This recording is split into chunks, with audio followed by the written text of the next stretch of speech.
सूफी clinic एवं diagnostic centre का हुआ भव्य उद्घाटन।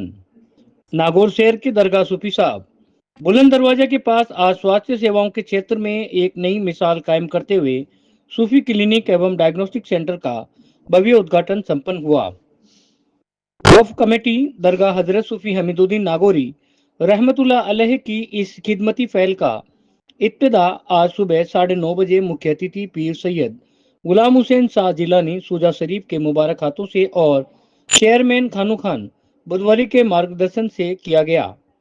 इस मौके पर वक्फ कमेटी के सदर हाजी शमशेर खान, शहर काजी Mohammad Meraj Usmani, doctor K R. Agarwal, PMO JNN hospital Nagaur, पूर्व डीजीपी के राम बागड़िया, जावेद गोरी, समाज सेवी वकील दिलशाद, आबिद हुसैन अलवी, सेक्रेटरी मोइनुद्दीन बहलियम, डॉक्टर रणवीर चौधरी, दिलफराज खान, कमल हसन, आरिफ गौरी, असलम मुल्तानी, तबरेज खान, याकूब लदावत, उम्मेद खान फौजी, शौकत नूर खानी, सलीम साकला, बाबूजी लोहार, चांदी लोहार, उस्मान खान जावत, नदीम खान, इलियास गोरी, टीम दरगाह सूफी साहब व टीम खिदमत खल्क सहित शहर के कई गणमान्य लोग मौजूद रहे, जिन्होंने इस नेक काम की सराहना की और इसे गरीब व जरूरतमंद आवाम के लिए एक बड़ी राहत बताया। इस क्लिनिक की सबसे खास बात यह है कि यहां आने वाले मरीजों को आसान सुविधाओं के साथ बेहतरीन इलाज दिया जाएगा। उद्घाटन के दौरान वक्फ कमेटी के सदर ने स्पष्ट किया कि हर जरूरतमंद तक बेहतर स्वास्थ्य सेवा पहुंचाना है। क्लिनिक में अत्याधुनिक मशीनों से लैस नागौर की सबसे किफायती लैब भी शुरू की गई है, जहां अनुभवी टेक्नीशियनों द्वारा खून और पेशाब की जांच की जाएगी। इसके अलावा यहां ईसीजी और नर्सिंग सुविधाओं का लाभ भी मरीजों को मिल सकेगा। ये क्लिनिक रोजाना सुबह 9 से 12 बजे तक और शाम 5 से 8 बजे तक जनता की सेवा के लिए उपलब्ध रहेगा।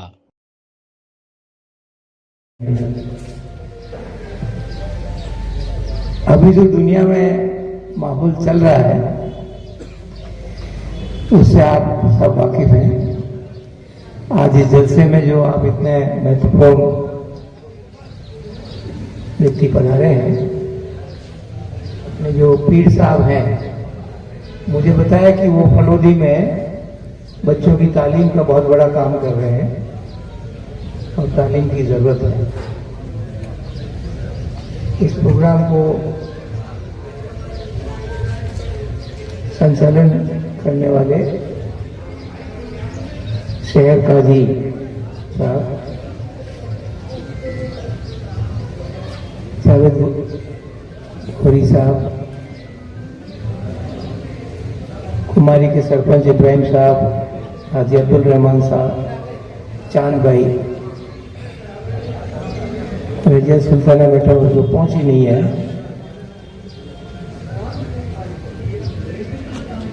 इस दरगाह के जो सदर हैं शमशेर खान साहब, अपने सदाकत साहब वाइस चेयरमैन गायब हो गए दिख रहा है, महबूब साहब का नाम लिया, मुख्तार साहब, अग्रवाल साहब चले गए। सूफी क्लिनिक का सुबह उद्घाटन हुआ।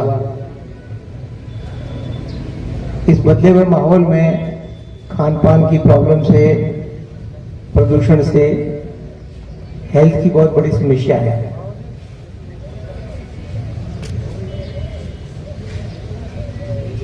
हेल्थ के बाद जो सबसे मोटा अहम विषय है वो तालीम है। मेरे ख्याल से 40 दिन का चिल्ला होता है, ईरान वार 40 दिन चला और इसमें एक चीज साफ देखने को हुई कि दुनिया में दबदबा उसी का है जिसके पास टेक्नोलॉजी है और नॉलेज है, ज्ञान है। पहले उसका दमखम अमेरिका ने दिखाया और आखिर में अमेरिका ने घुटने इसलिए टेक दिए क्योंकि ईरान वाले भी कम नहीं है।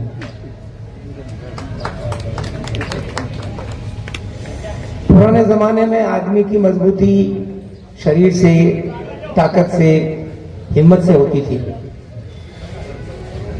आजकल उन चीजों के साथ साथ आधुनिक नॉलेज, तालीम, शिक्षा और टेक्नोलॉजी बहुत जरूरी है। क्योंकि जो काम इंसान हाथ से नहीं कर सकता वो मशीन करती है। नागौर में तालीम की जरूरत है और खास तौर से यहाँ दरगाह एरिया में अपन लोग बैठे हैं, यहाँ अहम जरूरत है। क्योंकि जो भी कारण है, आर्थिक कारण हो सकता है, सरकार की व्यवस्था कमजोर है, अपना सोच नहीं है, शिक्षा को आगे बढ़ाने की जरूरत है। मेरे पास स्कूल में एक 6ठी क्लास की बच्ची आई कि साहब ये हम इंग्लिश में पढ़ें, एडवांस पढ़ाई करें, इस सब की क्या जरूरत है? तो उसका जवाब ये था, इंसान एक ऐसा जीव है जो एक इंसान दूसरे इंसान को चूसता है, खाता है, पीटता है, मारता है, बदमाशी करता है। गाय गाय का नुकसान नहीं करती, बकरी बकरी का नहीं करती। अब ये पक्का करने के लिए कि हमारे आने वाली पीढ़ी का कोई शोषण नहीं करे, जैसे वेनेजुएला वाला राष्ट्रपति को उठा के लेके ना बेइज्जती करी, क्यों करी? क्योंकि अमेरिका वालों के पास टेक्नोलॉजी है, इंग्लिश है, नॉलेज है, कंप्यूटर है। तो बाइज्जत जिंदा रहने के लिए आपको अपने पड़ोसी के बराबर मैच होना पड़ेगा, और बराबर होने का मैच का फार्मूला यही है कि मॉडर्न एजुकेशन और टेक्नोलॉजी। दूसरा, अपने यहां रिश्ता होता है, शादी विवाह होता है, कोई बिजनेस करते हैं। पुराने जमाने में इतना रोल नहीं था एजुकेशन का। अब मान लीजिए गांव में एक साधारण आदमी है, कुछ नहीं पढ़ा तो क्या बनेगा? ट्रक ड्राइवर बनेगा। कितने कमाएगा? 20,000 कमाएगा। पुलिस वाला तंग करेगा, रोजगार भी तंग करेगा। दूसरा भाई उसने अगर अंग्रेजी पढ़ ली, साइंस पढ़ ली, तो हवाई जहाज का पायलट बन सकता है। पायलट को पुलिस वाला भी तंग नहीं करेगा, रोड के एक्सीडेंट भी नहीं होंगे, और तनख्वाह 20,000 की कितनी मिलेगी? 20 लाख। कितना अंतर आ गया? इतना अंतर पुराने जमाने में नहीं था भाई, लेकिन तालीम के कारण हो गया।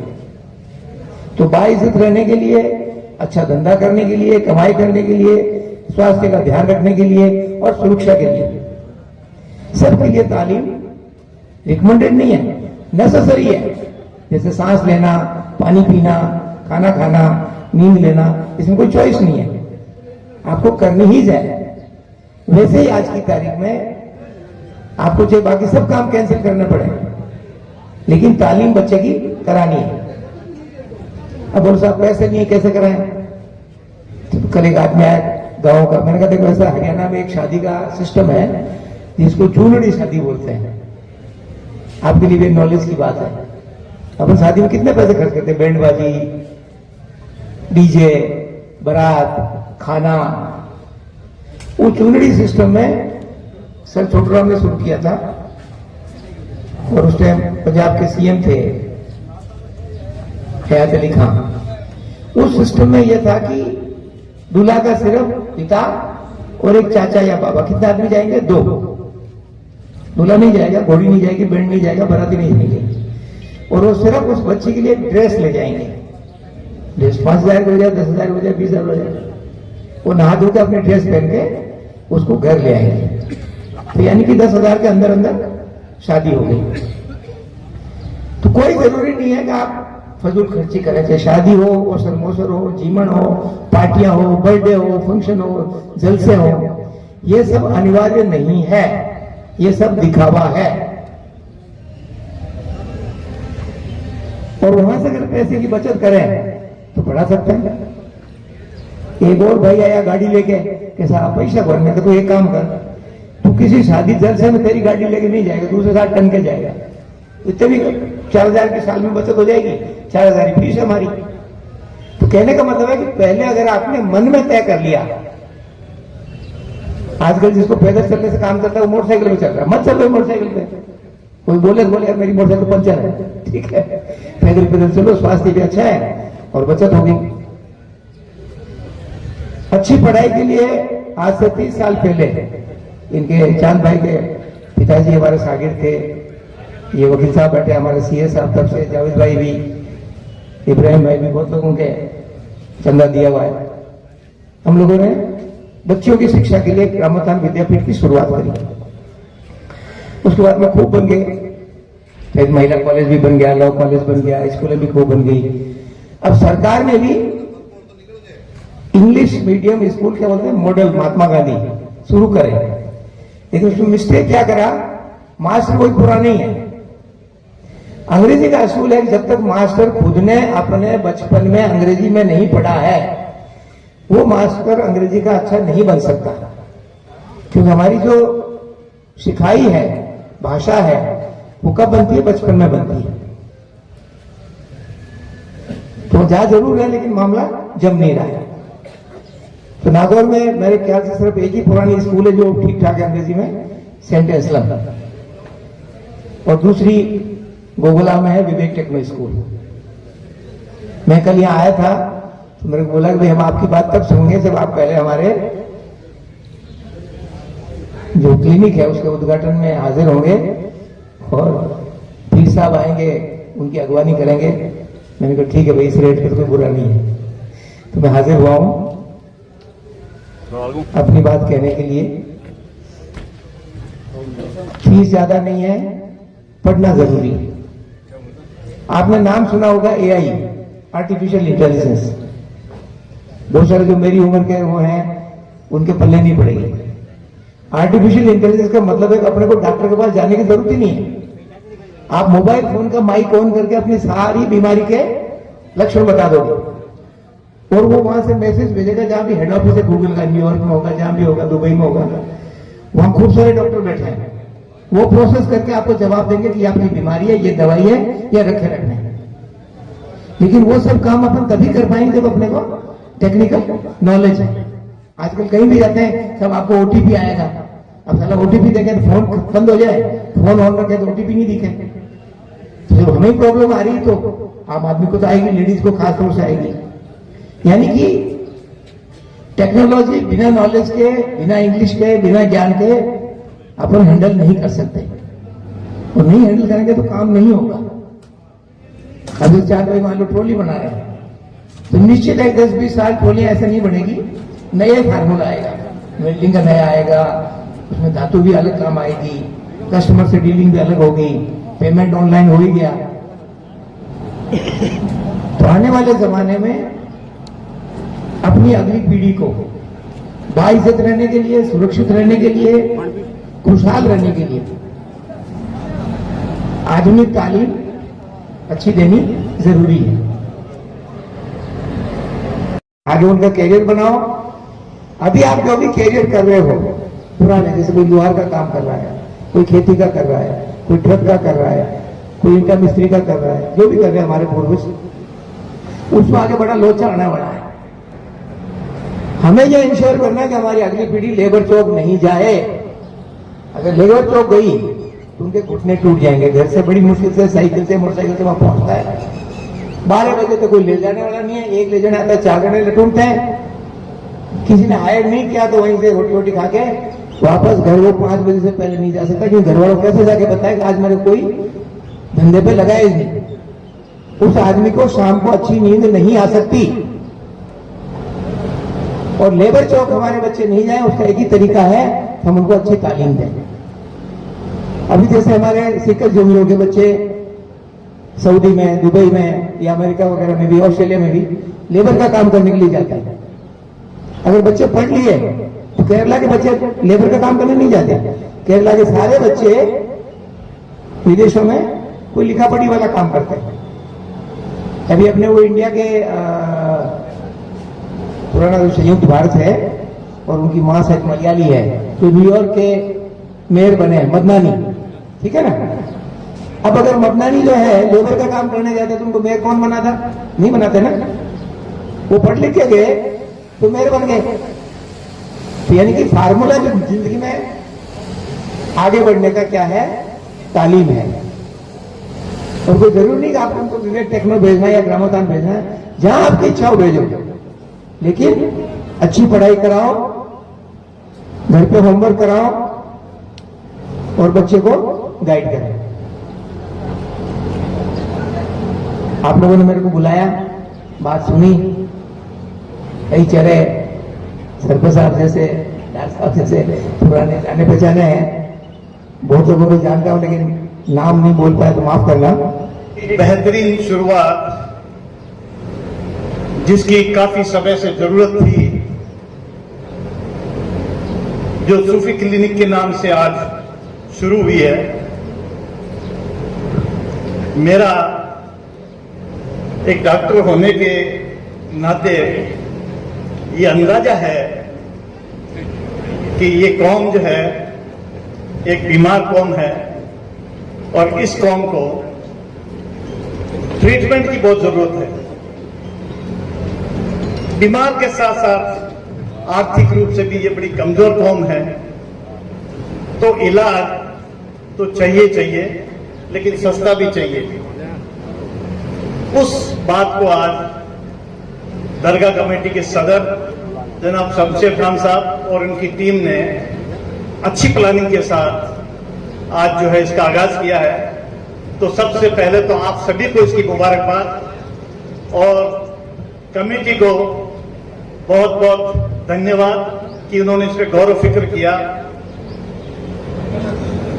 मुझे अफसोस के साथ कहना पड़ रहा है कि इस अच्छी शुरुआत में भी हमारे कौम के लोग जो है भागीदार नहीं बन रहे हैं। ये उनकी अपनी सोच है, क्योंकि केराम साहब ने फरमाया कि सबसे पहली चीज है शिक्षा और उसके साथ में फिर जरूरत है आपके स्वास्थ्य की, हेल्थ की। अगर तंदुरुस्ती नहीं होगी तो पढ़ने भी कैसे जाएगा। तो सौभाग्य से मैं भी राम साहब की ग्रामोत्थान विद्यापीठ में आपने मुझे उसमें एक मेंबरशिप दी है और उस मेंबरशिप के नाते मैं आपसे बहुत कुछ सीखने की कोशिश कर रहा हूं और उसी को मैं आपके सामने ट्रांसफर करूंगा। बहुत अहम बात कह के जिसको आपने शायद इधर से सुनी उधर से निकाल दी, अगली मीटिंग में, आयोजन में आप ऐसे जलसे आयोजित करें, उसमें खास तौर से बच्चियों को और ख्वातीन को, महिलाओं को उसका भागीदार जरूरी बनाए, क्योंकि जो बात बच्ची सुनती है और औरत सुनती है वही बात अमल में आती है, ये मेरा मानना है। एक औरत अपने बच्चे को जब दूध पिलाती है तो भी उसी को पता लगता है कि इस बच्चे को कुछ तकलीफ है, ये रो क्यों रहा है, ये बीमार है शायद। तो हमें तो अक्सर और आमतौर पर, मेरा ये मानना है कि आमतौर पर आदमी को ये पता ही नहीं लगता कि जो एसिडिटी हो रही है ये हार्ट की वजह से हो रही है या खाने की वजह से हो रही है। एसिडिटी है, अपच हो गई है, कुछ रात को चर्बी वाला गोश्त खा लिया था इसलिए जो है ये एसिडिटी है, कोई बात नहीं, ठीक हो जाएगा। कुछ फाक लेंगे, सतबोला खा लेंगे, कुछ ऐसा पाउडर खा लेंगे। जरूरत है स्वास्थ्य के प्रति जागरूकता की। मैं मुन्ना भाई से गुजारिश करूंगा और इनकी टीम से गुजारिश करूंगा, स्वास्थ्य क्लिनिक बेहतरीन काम तो है ही है, लेकिन इसके साथ साथ जरूरी है कि आप स्वास्थ्य के प्रति जागरूकता पैदा करें। बीमार को ये समझाएं कि वो बीमार है, उसे ट्रीटमेंट की जरूरत है। हम अक्सर सुनते हैं कि रात को सोया था, सुबह खत्म हो गया। उसकी वजह ये है कि पूरी रात को तड़प रहा था और वो अस्पताल नहीं गया। आपके पास एम्बुलेंस भी है, आपने यहाँ पे जो है सारी सुविधाएं, जो एक डायग्नोसिस के अलावा जो टेस्ट होते हैं उनकी आपने सुविधाएं करी है, और आपको जब आपका हौसला बढ़ेगा तो आप और भी अच्छी सुविधाएं यहाँ उपलब्ध कराएंगे। उसके लिए हमारी अगर किसी चीज की जरूरत, हमारे से किसी काम की जरूरत है तो हम आधी रात को भी इस काम के लिए तैयार हैं, चाहे वो किसी कौम का हो, चाहे वो किसी जाति का हो। हमें किसी के साथ भेदभाव नहीं करना और हमें एकजुट होकर के इस मुद्दे पर काम करना है कि स्वास्थ्य के प्रति हमें जागरूकता लानी है और उसको ये एजुकेट करना है। छोटी बच्ची जब से उसको महामारी शुरू होती है पता ही नहीं है, वो डर जाती है।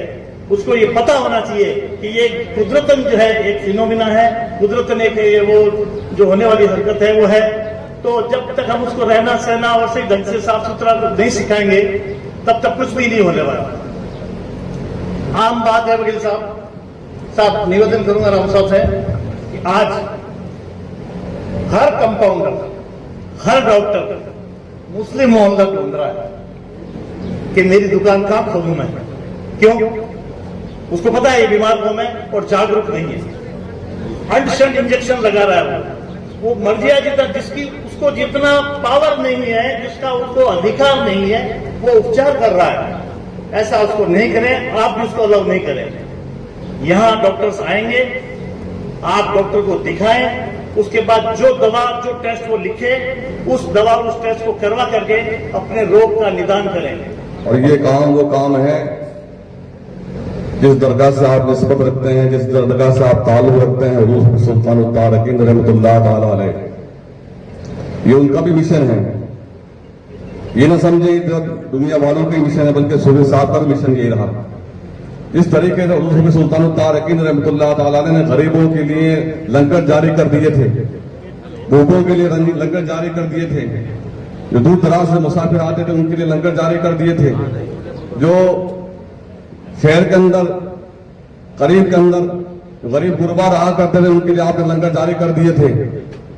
तो आप अपनी जिंदगी में मिशन जारी किया, उस मिशन को सदर साहब ने जारी रखा।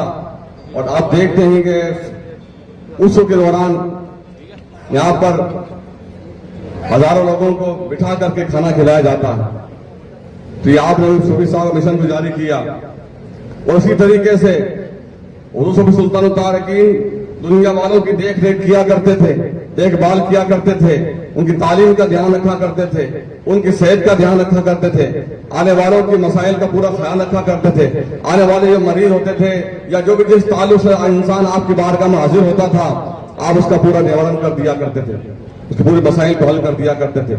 इसी तरीके से इंसान ही नहीं बल्कि जानवर भी आपकी बारगाह में हाजिर होते थे, आप उनकी भी देखभाल किया करते थे। एक बहुत बड़ा किस्सा हुआ है ना, आप लोगों ने सुना भी होगा कि एक गाय आपके पास दौड़ी हुई आई। हालांकि लोग पकड़ना चाह रहे थे, उनका मकसद दूसरा था, लेकिन गाय अपनी जबान हाल से आपसे कहने लगी, तो आपके समझ गए और आपने लोगों को रोका कि आप क्यों जबरदस्ती कर रहे हो। तो आपने उसको अपने पैसे, अपने तरफ से कीमत देकर उसको छुड़ाया और उसको आजाद किया।